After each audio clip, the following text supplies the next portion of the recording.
I had a dream that someday I would build the finest organization in professional sports. There's a commitment to excellence to take a professional football team and give it a distinct characteristic that's different from all others. Just win. Play hard. Try not to make mistakes. But don't worry about mistakes because there's only one thing that counts. Just win. The flame that would burn brightest here is the will to win. Is the will to win. Is the will to win. All right, Raider Nation, here we go with Raider alumni Jon Condo. Now, Jon Condo appeared first on the Only Nation podcast, courtesy of Tom Jones, T3 Raider Facts. So please subscribe to the Only Nation podcast and give us a listen. You can hear that episode here or on the onlynationpodcast.com. So be sure to find us. Jon, thank you for joining us tonight. How you doing? I'm doing excellent, Raider Homer. Thank you for having me. It's always a pleasure to get on with you and anyone, any of the boosters, anyone affiliated with the Raider Nation. I love talking to y'all, and I love spending time and just shooting the you know what. you can cuss here, but yeah. All right, cool. So I just mentioned the Only Nation podcast, right? And before you came on, I was talking about a podcast that I do, which is called the Raider Mythos Theater, which is like, bringing on players and people that played with Al Davis and, sharing stories with Al Davis. Now, you did talk a little bit about this on the Only Nation podcast. So once again, Raider Nation, please go to the Only Nation podcast and check us out. But share again here on the Raider Homer channel. Take us back to the week of Al Davis passing away, and the team still has to get on the road and find a way to win, to honor Al Davis, because that's a just win, baby. And y'all were going through a tumultuous time. Y'all were dealing with the loss of y'all's owner on the road. Talk a little bit about that week. Yeah, so, I mean, the week was a normal week. I mean, we knew, before we traveled, basically it's the beginning of that year. We knew Al, Mr. Davis, was, having some issues, with his health and whatnot. And so we traveled like no other week or get on the plane, but we knew Al wasn't traveling with us. So we knew it was serious. And we go in, I think we get in Friday night, wake up Saturday morning, and that's when, I just remember Coach Hugh Jackson, we were calling an emergency team meeting in the morning, which is definitely unheard of. Usually, like, the first thing we do in the mornings on Saturday is special teams and position groups. Really, team meeting we really don't get together with the team until later in the evening on Saturdays. But so we had an emergency team meeting, so it's kind of, okay, what's going on? And then it's kind of word, started like traveling, throughout the hotel. And I just remember that sitting through that meeting, we were just all in like kind of in a daze, just hearing the news, even though like we kind of heard it already, just through the wind, basically through the hotel. But then when it was like kind of official, when Hugh just said it, broadcasted it to the team, it was just, we're all in shock.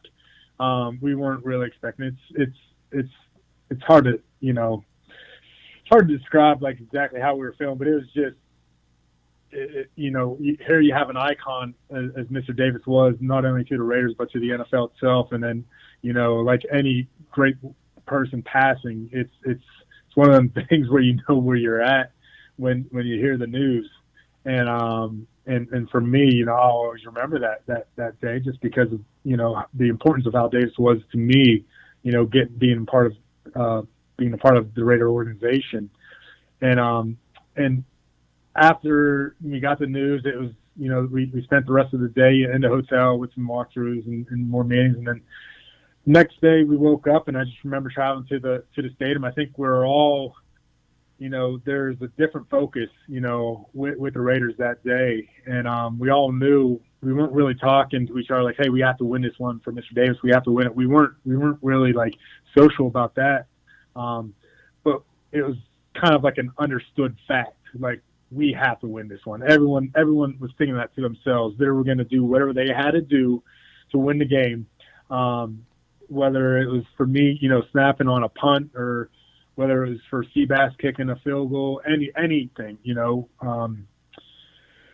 defense pulling up, making plays. It was just whatever they had to do to make the plays to win the game. And I think when it came down to it, it was funny. You know, I remember that last play of the game, or really the last drive. You know, Houston get the ball like under a minute or so left, or there's like no way they could come and drive and score. And next thing you know, they're just driving down the field. I'm like, oh man, here we go. I don't know if we're gonna pull this one out. And then all of a sudden, it comes down to a 4th down play. We have 10 guys on the field, and Michael Huff comes up with a big interception. Texas legend Michael Huff. Yes, man. Yes, sir. I remember Yes, jumping sir. out of my seat and cheering on that. I wish I would have been able to make that game. That is one of my biggest regrets as a fan, not making that game, man, because that was a monumental, historic game. Yes, it was. I was excited. And you know, funny thing, right? You're a special teamer, of course, and you experienced that. But there was also, I think it was when Goodwin was lost at sea, right? And then on the kickoff, the bird flew down with y'all, where there was also only 10 players on the field. I mean, the Raiders have a weird little, like, story like that. Yeah. Yeah, no, I remember that. That was Marquise Goodwin, I think, Marquise, right? Yeah, no. Golly, I'm blanking on his last name. Marquise Cole, maybe. I know, but anyway, like, yeah, he was our guy on kickoff, and I just remember like that film, that play. I think it was versus the Eagles, and that play, I just remember watching it on film. That bird like flying through, flashing through, and I don't know. It is definitely, you know, it's like once you're a Raider, always a Raider, and even if you're, you know, above us, you know, looking down from heaven, I mean, the gods are with us. They're in certain plays, and it's crazy. Yeah, man. I mean, those are two special moments, you know, in the Raider mythos. You know what I mean? Those are two special moments. Yeah. No, it's definitely, you know, a lot of great plays, a lot of great times with the Raiders, and I'm just fortunate that I'm able to remember most of them. And but you know, we have film to remind me and everyone of the great times we had. Absolutely. All right, now this is Monday Nights Live. We're kicking off the season. We do this during the off season, so this is the first episode for the 2021 season, and this is the Black Hole edition. So talk a little bit about your experiences with the Black Hole and the Raider Nation in general. Well, my experience is I don't really have anything to compare it to, but if I did, it wouldn't come, you know, the comparison wouldn't even sniff what the Raider Nation is all about. You know, I spent, you know, 90% of my career with Raiders, and the time that I spent there, you know, I met a lot of great people, obviously a lot of great teammates, coaches, you know, people I played for, organization, you know, the staff and everything. But the people that, you know, while I was there, you know, yeah, we might not have been that great of a team, and there's a lot of turnover year after year. My friends were getting, you know, traded or released or whatever. But the Raider Nation was always there. So the people that I met since day one, since I got there in 2006, were there when I left after the 2017 season. And I've met a lot of great people. I swear I enjoyed every single time I got an opportunity to hang out. You know, I used to do some stuff with the Oakland Booster Club down there at Ricky's Sports Bar, you know, Thursday nights before home games. Anytime I got the opportunity to go to hang out with them, I did it. You know, the Commitment to Excellence Award winner ceremony, they put on a little function after the season. Anytime I got a chance to meet and hang out with the nation, I love it. I mean, it's one of them things, and I can't wait until we could get back to normal and have like tailgate and all that stuff, because I want to. I mean, obviously, I'd love to watch the Raiders play, but you know, it's just being able to spend time with the nation. That's kind of what I'm kind of like missing the most right now about it. You know, yeah, I miss playing football. I definitely miss my teammates and all that stuff. But just being able to spend time with the fans and you know, telling stories and because they have a better memory memory than me, and they can remind me on a lot of things because it's there's some passionate fans there, and it's just one of them things that I'll never forget, and I'm definitely blessed and fortunate to be a part of, and I'll always cherish all those memories. Absolutely. Now, speaking of, remembering plays, the play versus the Broncos, right, where you recovered the fumble, but you got hurt. Now, that's my favorite play involving you. Now, I can understand that that's not may not be your favorite play, but you put your body on the line, man, and that is definitely a perfect example of why you made the Pro Bowl twice, right? You were all out. Now, can you talk a little bit about that play because that play changed the game and Oh gave yeah. the Raiders momentum? Yep. Yeah.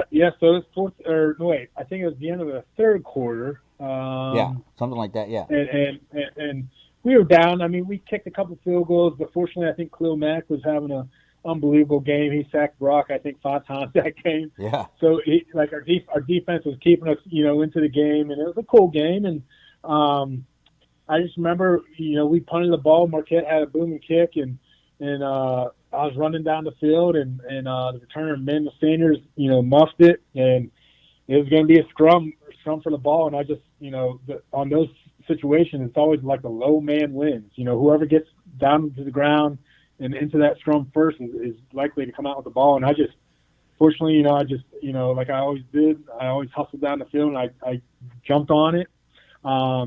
Unfortunately, a bunch of other people jumped on top of me and forced my shoulder to dislocate. And I just remember having the ball. I'm very, very blessed and fortunate that it didn't create a big pile where people were in there trying to rip it from me. It was kind of, fortunately, I think some of my teammates were on top of me protecting me. They didn't know my shoulder was popped out. But I just remember coming up with the ball and hand it to the official, I believe, and my shoulder is out of place, and I'm like running. I'm trying to make a picture for your listeners here. So I'm running out with my right arm, and I'm like running out with my palm like facing like I want to give high fives, but like a down low high five, running off the field, and no one knew my shoulder was out, and the offense was pumped. They were running out of the field. All the offensive linemen were coming out like slapping my hand, and I'm like yelling at them like some pretty harsh words like stop it, like my arm, and but no one knew. And I finally get off the sideline, and I'm like, my shoulder's out, and they try to hurry up and put it back in, but they're like, no, we got to go in the locker room. And I just remember it took them there's at least 3 to 4 guys trying to get my shoulder back in the socket for a good 10 minutes, I would say. And I remember getting word, someone's on a walkie-talkie, hey, we just scored. And they're like, okay, like, let's kick the extra point. And then all of a sudden, like, oh, crap, our backup snapper, Lee Smith at the time, had a cast on his hand. Yep. And so Coach Del Rio was like, we got to go for 2. We don't have any other snappers. And we were only up by 2 at the time. And or no, we were up by 3, I think. And everyone, I think the broadcasters were like giving Del Rio shit, like just saying like, hey, like, what's he thinking? Like just kick the extra point. You're up by 4, then you make them score a touchdown to win the game. And but finally, I got my shoulder back in and went out on the sideline, and I was like, yeah, I think I can still snap. But here I had no muscle at all. I couldn't even lift my arm up. They put a harness on me. And I just remember my first practice snap on the sideline, the coaches were watching me. It actually, like, hit a player on the sideline that was sitting, like, on the cooler. And I look up, and the coaches were just, like, in shock, like oh, shit. Like, what the F are we going to do now? And I was like, hold on. Like, that's not what I got. It was, like, I kind of, like, I just wanted to test what it would feel like. But for whatever reason, like I couldn't lift my arm, but the snapping motion didn't bother me one bit. But it was just a matter of getting my hands on the ball and being able to snap. And fortunately, I was able to do it the rest of the game. So it was crazy. It was a crazy time. I remember my last punt snap. I knew they were coming after me. It's hard to explain, but I had to, like, basically put my knee on the ground to grasp the ball because I couldn't even lift my right arm up at all. And I lost contact of the ball, and I literally had to, like, swing my whole body, like, forward just to put my right hand on the ball. and they were coming after me hard, and I don't know. I think I ended up tripping a guy just so he wouldn't block the punt, and got the punt off. We got the kicks off, and fortunately, we ended up winning the game. We were the last team to beat the Broncos that year before they won the Super Bowl.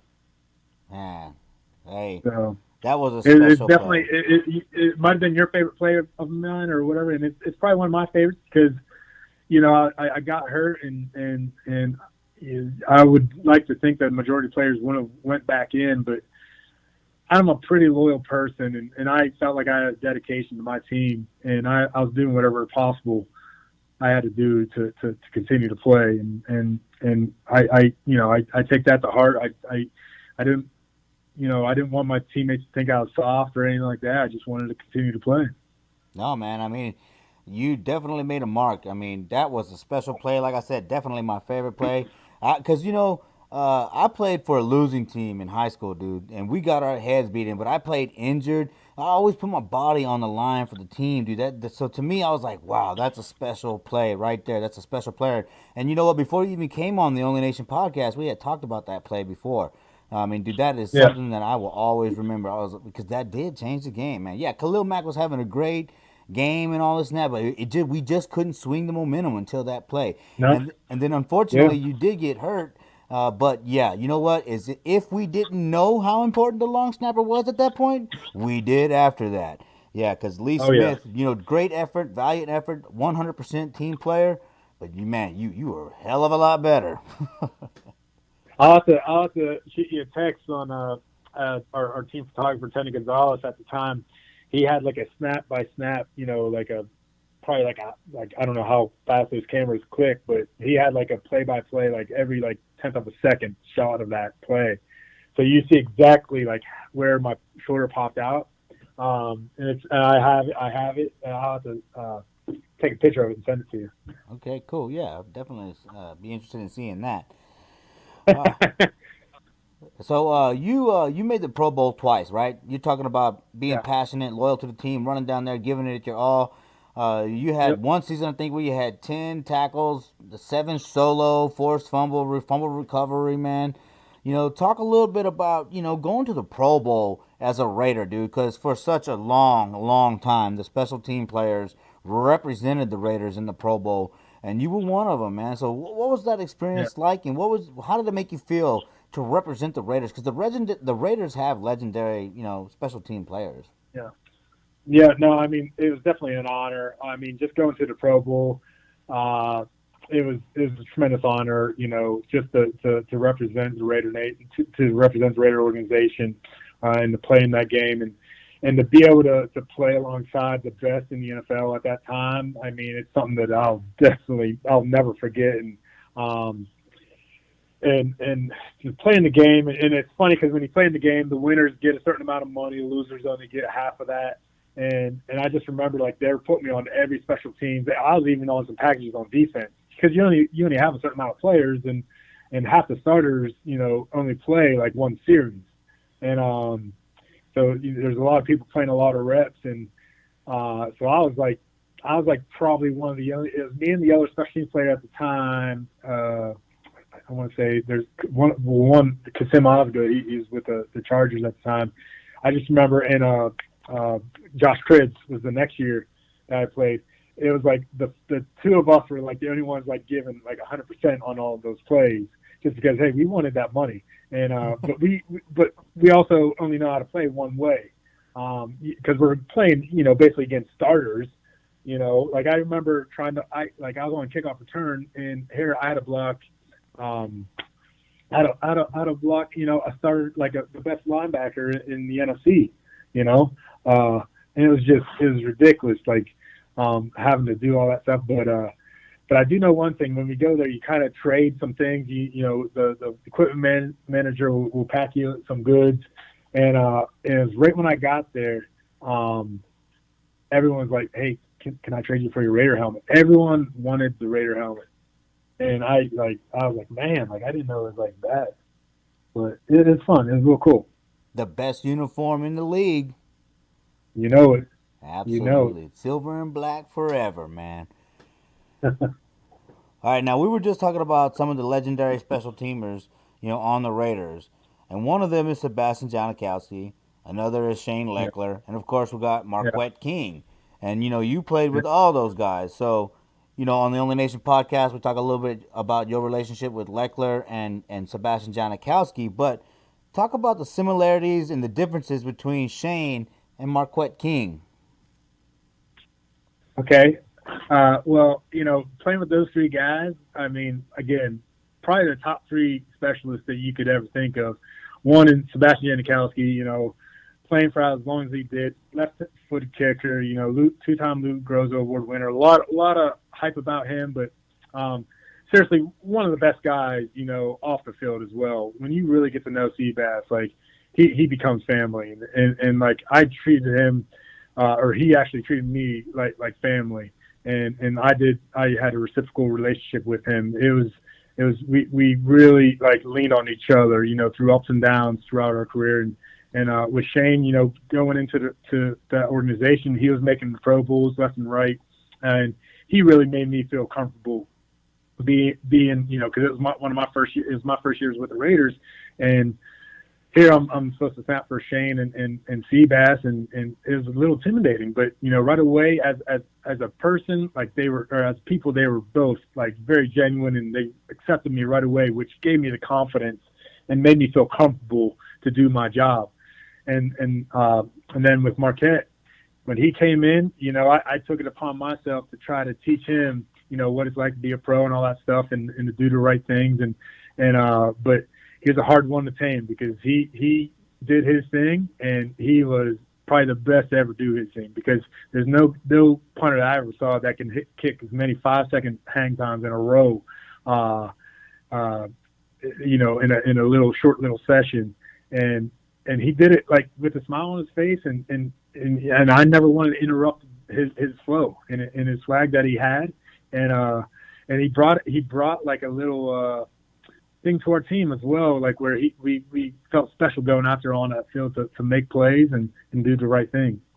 And I told you I might have a little surprise for you here, Raider Homer, and I want you to well, here I'll just say before. The King is here. What's up, Marquette? How you doing, man? I'm good, man. How you doing? I'm doing good, man. Just down here in Texas, trying to make my life work out right. You know what I mean? Getting through this COVID. We had that ice storm, but me and my daughter are making it, bro.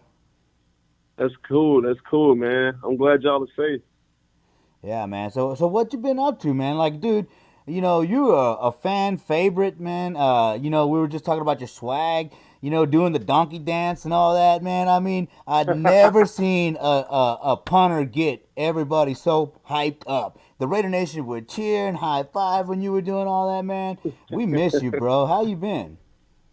I'm good, man. Just living life, creating music, and just working out hard, man. Staying ready for the next opportunity. But I appreciate y'all, man. Thank you for showing love. I always show thanks to all the Raider fans and stuff, man. They show so much love, and like I always say, what I want to advertise in life, period, and what I want my mark to be on this earth is being passionate about what you do in life, what you do with work. And if you're working, if you feel like you're working, then it's not fun. But if you're having fun doing it, you're not working. Yeah. No, man, you had a lot of fun on the field, dude. Like I said, it was fantastic watching you. And Heck yeah. I mean, I remember watching the videos online, dude. You were kicking the ball and hitting them in the barrels and stuff like that. Like, where did all that come from? Man, it was something to make my day entertaining, because you got to remember, like, we're kicking, we're punting, we're snapping all the time. So, like, we just got to find something to do entertaining. So, like, I don't know, sometimes Condo would, place, tape on a Hey, and there's a lot of money involved in those games, too. Yeah, it was a lot of money. Seabass would always bring money into it. Like, hey, I bet you can't do this. I bet you can't do that. Man, it was some money in those. Yeah, it's a way to pass practice, time in practice, and we go out there and practice, do our thing, and then it's like, okay, like we can only lift weights and run and condition so much, and we watch the team practice, but it's one way just to kill some time and have some fun doing it. Oh yeah, man. It's it's always about having fun. You know, you got to make sure that you have fun on the field and off the field because that's what it's all about, right? Just having fun. Yep, I agree. Nah, big shout out to Condo though, man. Like for somebody to just teach me how to be a professional, how to be like when it comes to like handling what you had to handle to be the best you can be and be organized with doing it. He was one of the best people to ever do it. And he was actually out of all the long snappers I've ever played with, best long snapper period because he taught me a lot of stuff off the field too as a person, just being a better me.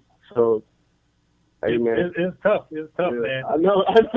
Hey, I used to think I thought he didn't like me when he first met me too. It was so aggravating. Nah, I mean, I knew Marquette like coming in, like, unbelievable leg, best leg I've ever seen in my life. But it was just a matter of getting his head in the right place. But but I didn't want to take him away from his game or anything like that. Like is more so like anytime when he'd have a question or when something would go wrong or anything about life too. Like I always wanted to be that person for him to look up to or to ask questions about. Because I mean, for someone to have a little more experience than what Marquette did in terms of playing in the league, like I wanted to pass on the knowledge that I gained. And sometimes it was tough. Where there's things it's just tough to do, but it's just one of them things. It's a business, and you gotta there's things that's. But we had a lot of fun doing hanging out and playing the game, and I think when Marquette came and was part of the Raiders, he definitely brought life to me. He brought life to a lot of guys on our team, especially on the special team side, and he made things fun. And I don't know, who knows if I would have played as long as I did without him. When I was having fun, that's when I had the most, that's when I was really playing. And I think when I started getting older, I started having kids, and I got I spent my last year with the Raiders. Next year, it just wasn't really the same. And I'd like to say it was because I wasn't on the Raiders, but honestly, I wasn't really around people I felt comfortable with. I knew a lot of people that I was playing with, with the Falcons and with the Niners in 2019. But when you spend so much time with Sebastian Janikowski and Shane Leckler and Marquette King, it's one of them things where it's just all in all, it's just you're coming to work every day and you're having fun, and it makes life a lot easier. Absolutely. So Marquette or Marquette, man. I think everybody debates that. It depends on the day. It definitely depends on the day. I'm gonna be very edited right now because I know this is Condo's interview. So like, no. You can. This is the Red Homer channel. You can let loose, man. Oh, so it depends. It depends on if I'm being a bitch. I don't know what that Marquette is when I'm being like. Oh yeah. Marquette is. Oh yeah. The aggressive, like ready to attack. So like. No, I understand that. I understand that. All right, then. Okay, so. We do the same thing with Seabass. Like when Marquette or when Seabass was like, like being like not Seabass, we call him Sebastian. But when he was Seabass, he's either Seabass or Bass. Yeah. All right, cool. So Marquette, like I was talking a little bit earlier, the Raiders have had some legendary special teamers, and you guys. I mean, y'all are kind of up there, right? I mean, Condo. People remember Condo. People remember you, King. So, once a Raider, always a Raider. Talk about what being a Raider meant to you, and talk a little bit about what the Raider Nation means to you. I think being a Raider, Raiders is just different. They got different personalities, and like they're more accepted by their fan base. I feel like the fan base didn't really care about. They weren't really. It's almost like the Raider fan base just had their own style. Everybody showed up. Dressed up. It was like a club on a Sunday, every Sunday. But I think being a Raider, it was different because our facility probably wasn't the best that we had in Oakland. But it's almost like they still had the swag. Like it was similar to when I went to college. we probably didn't have the best facility where we were, but we learned to deal with what we had, and it made us just. We was a family. Like, yeah, even like the fans, exactly. like what you said. It's like everyone except like you could walk in a tailgate at a Raider game, and you could see anyone making like some financial guy making like millions of dollars, but then you can have like the bricklayer, exactly. or the custodian, and they come together and they're best friends, Yeah, and that's what the Raiders are like, is all about. Because you see people from all walks of life, and it's special. It was like unity. Like, yeah, they wanted to be more unified with people that were just different. And if you were different, it didn't matter. They still was cool with you no matter who you are, how you acted, what you were like. So, like, they really appreciated that and, like, accepted people for just being different, period. Absolutely, man.